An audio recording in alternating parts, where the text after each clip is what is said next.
गुरुदेव बाबा भगवान की जय, श्री मौनी बाबा जी भगवान की जय, सतगुरुवे नमः। श्रीमान संत कभी कभी हमको अच्छी चीज़ें बहुत ही सरल तरीके से सिखा देते हैं, जिसको हम सभी को सीखना चाहिए। एक महात्मा थे, अपने शिष्य से कहे कि 1 लोटा जल लेके आओ।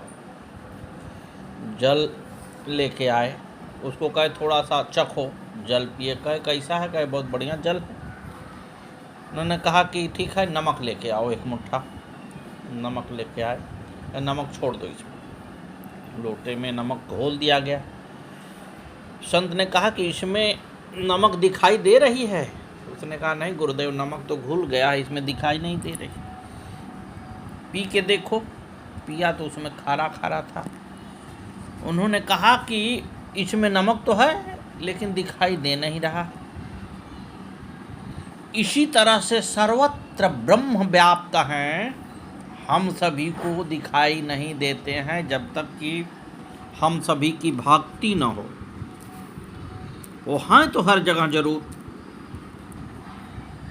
उन्होंने कहा अच्छा ठीक है, इसको गरम करो। अब जो है चेला गए और चूल्हा पर गरम करने लगे।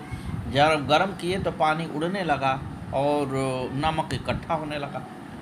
उन्होंने कहा कि इसमें क्या दिखाई दे रहा है?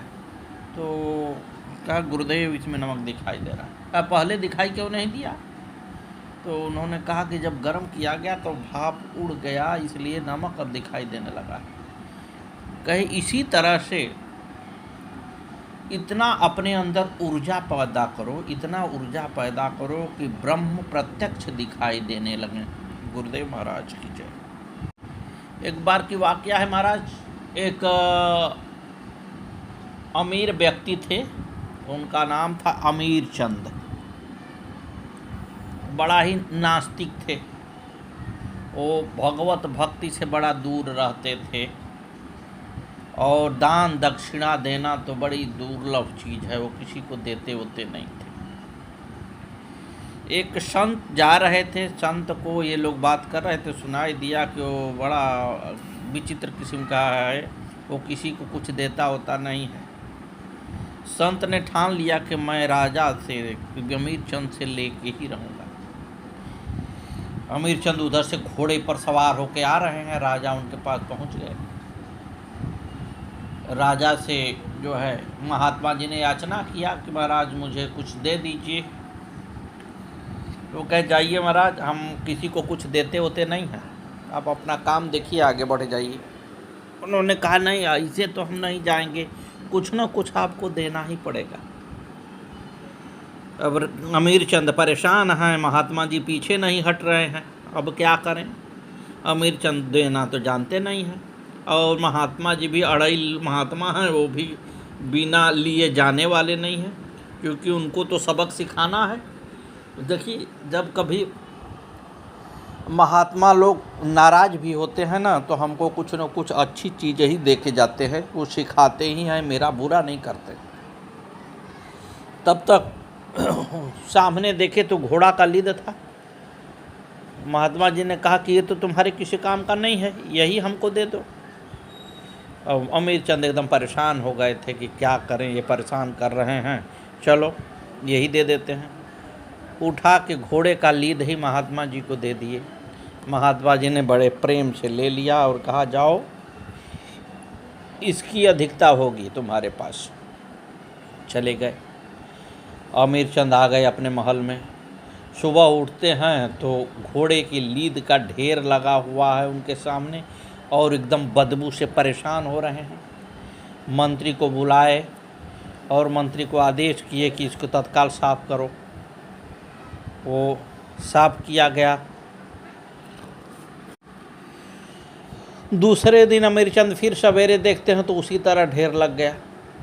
अब वो साफ़ कराते कराते परेशान हैं और ढेर लगता ही जा रहा है। राजा को एक बार ध्यान आता है कि एक संत मिले थे और उन्होंने देते हुए कहा था कि इसकी अधिकता हो तुम्हारे पास, कहीं उन्हीं की वजह से तो ऐसा नहीं हो रहा है। अब वो निकल जाते हैं संत को खोजने।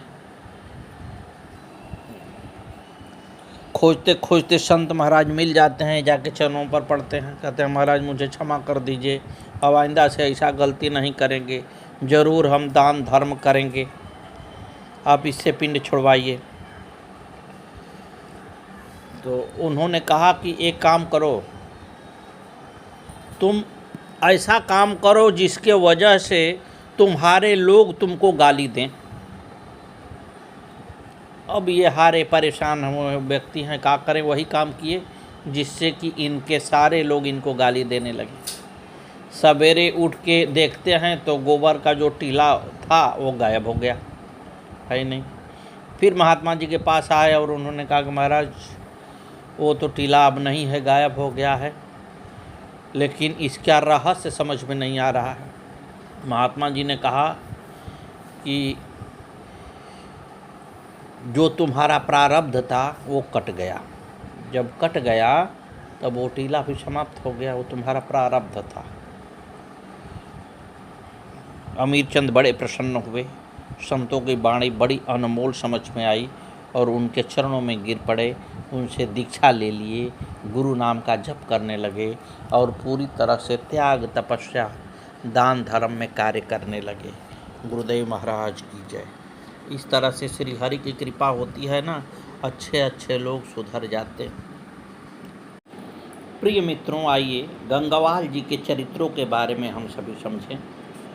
श्री गंगवाल जी भगवान श्याम सुंदर के प्रिय सखा थे। आपकी बुद्धि अति गंभीर थी। आपने पुराण एवं धर्म ग्रंथ में ढूंढकर श्री राधिका जी की सखियों के नाम, ग्वाल बालाओं के नाम, गायों के नाम एवं ब्रज के गांवों के नाम भली भांति अलग अलग वर्णन किए हैं। श्री राधा कृष्ण के विहार का जो अपार सुख समुद्र आपने अपने हृदय में धारण किया, सदा उसी रस में डूबे रहते थे। व्यर्थ एवं असत्य वार्तालाप कभी नहीं करते थे। आप ब्रज भूमि में निवास करते थे एवं मन में ब्रजनाथ गुरु और ब्रजनाथ श्री कृष्ण की कृपा की आशा करते थे। गुरुदेव और हरि भक्तों की चरण में उनका अनन्य प्रेम था, उसी से अपनी सद्गति चाहते थे। श्री गंगवार जी गुजर गौड़ा ब्राह्मण थे। संत सेवा में आपका बड़ा भारी अनुराग था। उनकी सेवा और सत्संग में ही अधिक मन लगते थे। इनका यह स्वभाव बड़े भाई को अच्छा नहीं लगता था। संत सेवा में अन्न धन का व्यय उन्हें असह्य था। एक बार कई संत पधारे, बड़े भाई की आंखें बचाकर आप घर से सीधा सामान चुरा ले गए और संतों को भोजन कराया। यह जानकर बड़े भाई ने बड़ा क्रोध किया। तुम्हें जान से मार डालूंगा, ऐसा कहकर वह मारने के लिए दौड़े। ये बड़ी जोर से भागे और एक कुएं में कूद पड़े।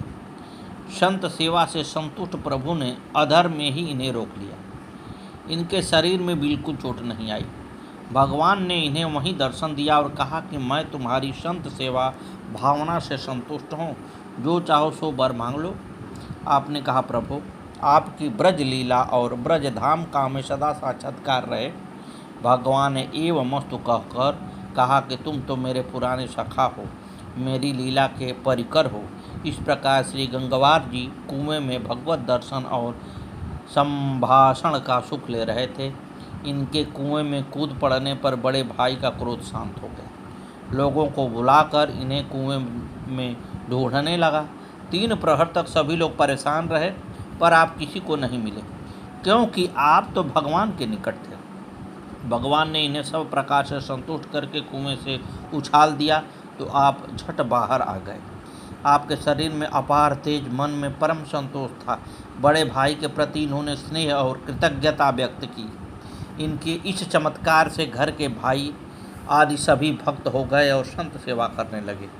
आप निद्वंद होकर ब्रज महिमा और लीलाओं का गान करने लगे तथा पूर्व दृष्ट रूप के ध्यान में सदा मग्न रहने लगे। सर्वेश्वर भक्तमाल में आपका यह कवित्व निम्नलिखित है। कर्क पाप पुंजन की पल में पलामयाम, और खिन्नता की खंडे जाके नेक जूझिए है। नर्क के निकेत नोकदार ते निकासी नाशो, पुवर्ष की पंगति की ते को कहो जाहू जिए। सर्क जाय संकट समूह ग्वाल कवि भाषय, गर्क करे मोद मैन और विधि दूजिए। तर्क के वितर्क के और फर्क के मिटाए, ऐसे स्वामी निम्बाकार जू के पदम पद पूजिए। एक बार दिल्ली का बादशाह वृंदावन आया।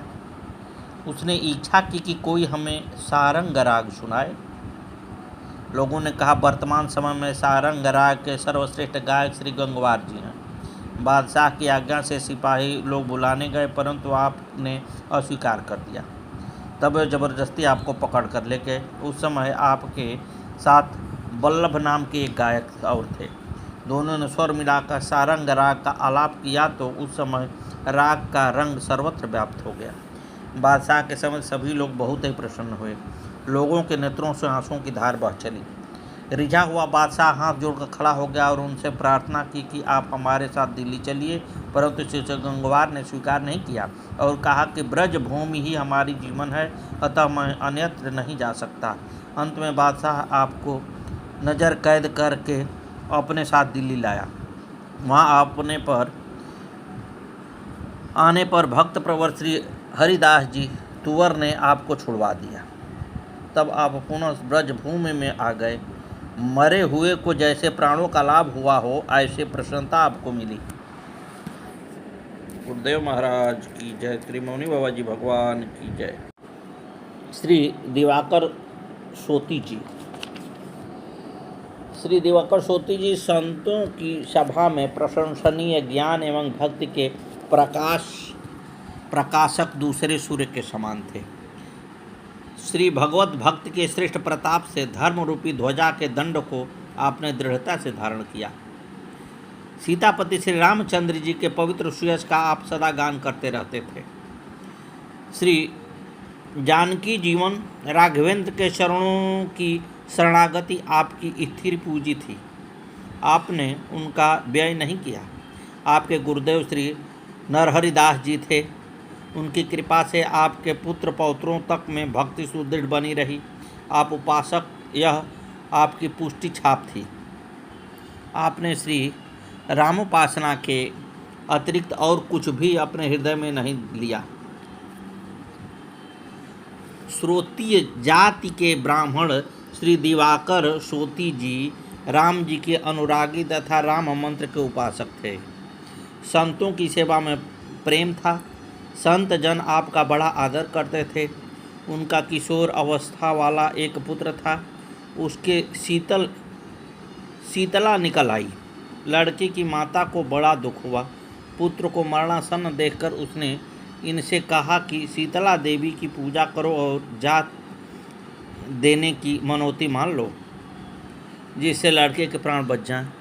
तब आपने स्त्री को समझाते हुए कहा, नाना प्रकार के खान पान और वस्त्र दान के द्वारा संतों की सेवा करते देख श्री सीताराम जी उनके ऊपर रीझ गए। एक बार इनके पास खर्चे के लिए धन की कमी आ गई। यह देखकर जगदम्बा जानकी जी इनके घर पर आई। उन्होंने घूंघट में अपने श्रीमुख को छिपा रखा था। भक्त दिवाकर जी के हाथ में चांदी के 20 रुपये देकर कहा, मेरे पतिदेव ने ये रुपये भेजे हैं, इनसे आप संत सेवा कीजिए। ये पूजन कर रहे थे। इन्होंने रुपये लेकर सिंहासन पर रख दिए और पूछा कि आप कहाँ रहती हैं, अपना परिचय दीजिए। जगत माता ने हंसकर कहा, आपने मुझे नहीं पहचाना, मैं आपके समीप ही रहती हूँ, आप मन में ध्यान करके जान लीजिएगा। ऐसा कहकर श्री जानकी जी अंतर्धान हो गई। आपने मंदिर से बाहर निकलकर देखा तो उनका कहीं भी पता न चला। फिर लौटकर आपने मंदिर में देखा तो उन रुपयों की विशाल राशि दिखलाई पड़ी। तब आप समझ गए कि जानकी जी ने कृपा की है। उस दिन से आपके घर में फिर कभी संपत्ति की कमी नहीं आई। आपने बड़े समारोह और महोत्सव किया।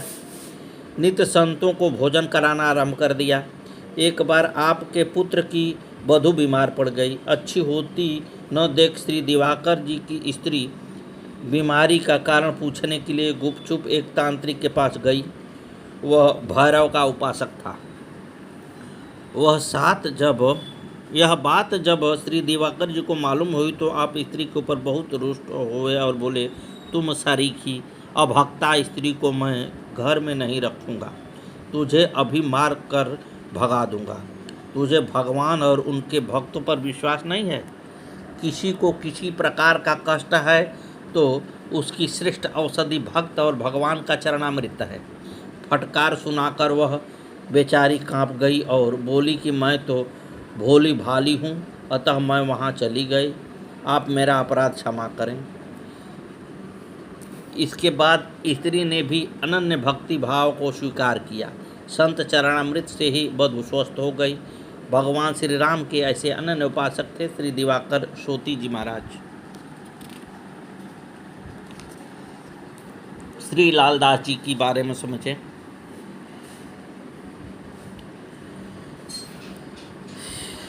श्री लालदास जी को यहाँ जीवन में सुयश और शरीर त्यागने के बाद परम पद बैकुंठ धाम मिला। आपका हृदय भवदीय गुणों के खान था। आप सत्संग के बड़े प्रेमी थे। जैसे कमल पत्र जल में रहकर उससे अछूता रहता है, उसी तरह संसार में रहते हुए भी सांसारिक सुखों का लोभ आपके मन में नहीं आया। घेरे ग्राम में श्री मद्भागवत की कथा को सुनकर श्री परीक्षित की तरह आपने भी अपने शरीर को छोड़ दिया।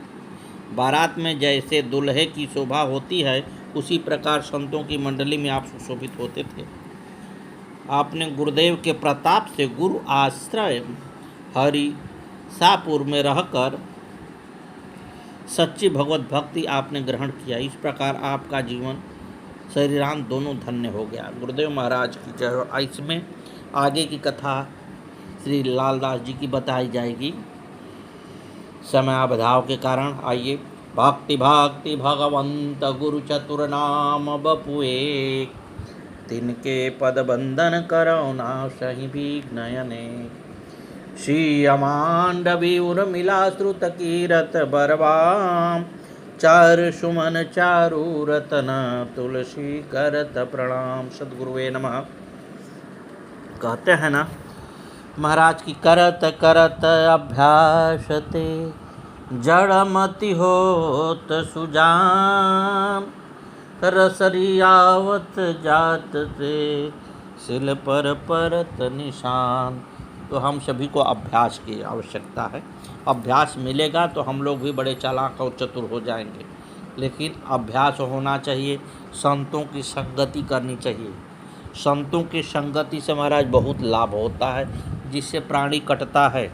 एक ठुमका बजाने वाली का रिकॉर्डिंग देखिए कितने लोग सुनते हैं, और संतों के प्रवचनों को देखिए कितने लोग सुनते हैं। जबकि संत ही जो हैं बैतरणी को पार लगाने में सक्षम हैं, वो ठुमका वाली नहीं पार लगाएगी। इसलिए सब कुछ करिए, मनोरंजन में थोड़ा समय बहुत ज़रूरी है, लेकिन प्रभु को मत भूलिए। प्रभु ही सत्य हैं, हम भी जानते हैं और आप ही जानते हैं। आज जिस दिन हम आप विसार देंगे, उस दिन पड़ जाएंगे इस पच्चर में, इस दुनिया के दलदल में फंसे रह जाएंगे, कराहते रह जाएंगे, कोई निकालने वाला नहीं मिलेगा। इसलिए श्रीमान जी गुरु के शरण को ग्रहण करें। गुरुदेव महाराज की जय। आगे की कथा कल। जय जय श्री सीताराम।